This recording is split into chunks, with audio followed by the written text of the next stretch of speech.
আউযুবিল্লাহি মিনাশ শাইতানির রাজিম। বিসমিল্লাহির রহমানির রহিম। সূরা কাহফ আয়াত ৫৬। অর্থাৎ ঈমান না আনত একটি দোষ ছিল, কিন্তু এর উপর তারা আর একটি দোষ বাড়াল যে তারা ভুল ও অবান্তর দলিল যুগে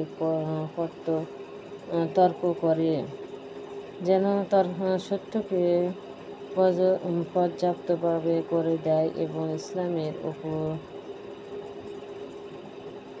প্রভাব বিস্তার করত, একে নস্যাৎ করে দেয়। তাছাড়া আরও আকর্ষণীয় বিষয় হলো এই যে তারা আমার নির্দেশাবলী বা স্বয়ং তাদের মধ্যে আছে, যথা যৌবনত্ব ও কিশোরত্বের বিবর্তন, বার্ধক্য ও মৃত্যুর আগমন, অভাব ও সচ্ছলতার আবির্ভাব ইত্যাদি, এই সকল বিষয়কে বিদ্রোহের সামগ্রী বানাইছে।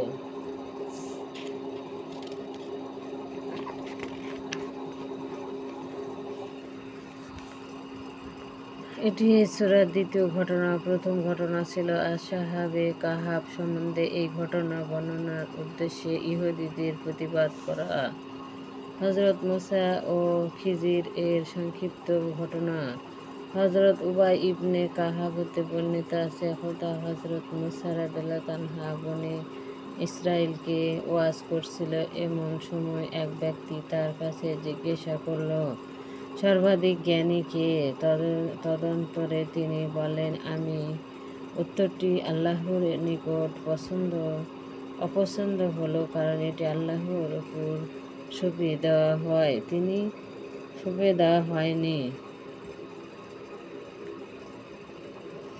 এবং আল্লাহর প্রতি আরোপও করা হয়নি। তাই আল্লাহ তাআলা তাকে দুই সাগরের মোহনায় যেতে নির্দেশ দিলেন এবং বললেন, সেখানে তোমার চেয়ে অধিক জ্ঞানী আমার এক বান্দা আছেন, তার সাথে মিলিবে।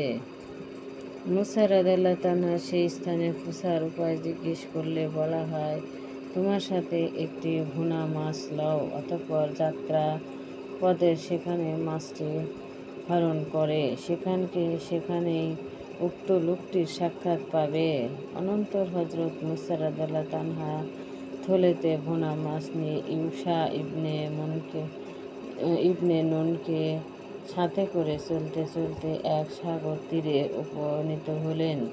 সেখানে তিনি এক পাথরে মাথা রেখে শুয়ে পড়লেন। এদিকে মাছটি থলে হতে ধড়ফড়ায় সাগরে গিয়ে পড়ে এবং মাছটি যেদিকে যাচ্ছিল, আশ্চর্য ব্যাপার, সেই দিকেই পানিতে এক রাস্তা হয়ে যাচ্ছিল। মাছটির গতিপথ একটি সুড়ঙ্গ হয়ে রইল। তখন ইউশা উল্লেখ করা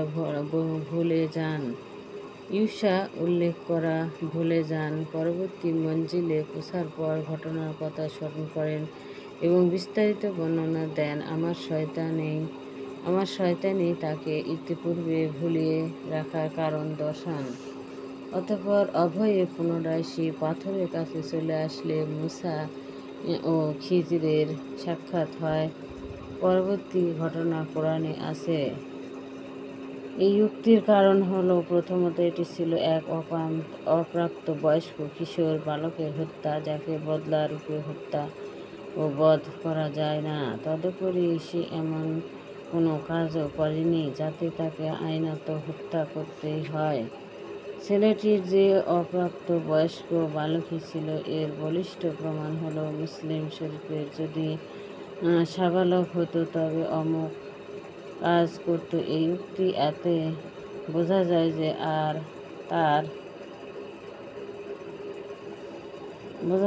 যে তার মাতাপিতা তার কারণে বিগড়িয়ে যাওয়ার আশঙ্কা ছিল, কিন্তু হযরত ইবনে আব্বাস রাদিয়াল্লাহু আনহু হতে বর্ণিত আছে, নওজদাদ হুরুরি তার কাছে ছেলেটি মারার বৈধতা জানার কৌতূহল হয়ে চিঠি লিখেছিল, কারণ রাসূলুল্লাহ সাল্লাল্লাহু আলাইহি ওয়াসাল্লাম শিশু হত্যা নিষেধ করেছেন।